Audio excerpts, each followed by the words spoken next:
સુરતને શર્મસાર કરતો કિસ્સો પ્રકાશમાં આવ્યો છે। કાપોદ્રા વિસ્તારમાં સાવકા પિતા દ્વારા તેમની જ 12 વર્ષની બાળકી સાથે દુષ્કર્મ આચર્યું હોવાની ઘટના બની છે। એટલું જ નહીં પરંતુ પાડોશી વૃદ્ધે પણ બાળકી સાથે દુષ્કર્મ આચર્યું હતું।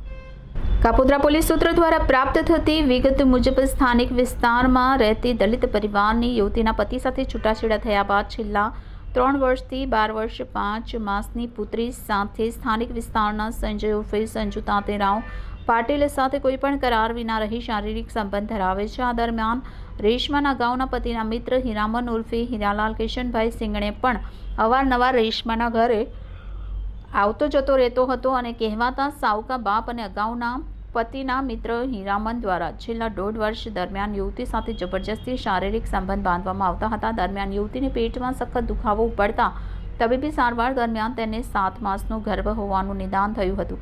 માતા દ્વારા સમજાવટથી પૂછતાછ કરવામાં આવતા પુત્રીએ સમગ્ર હકીકત જણાવી હતી।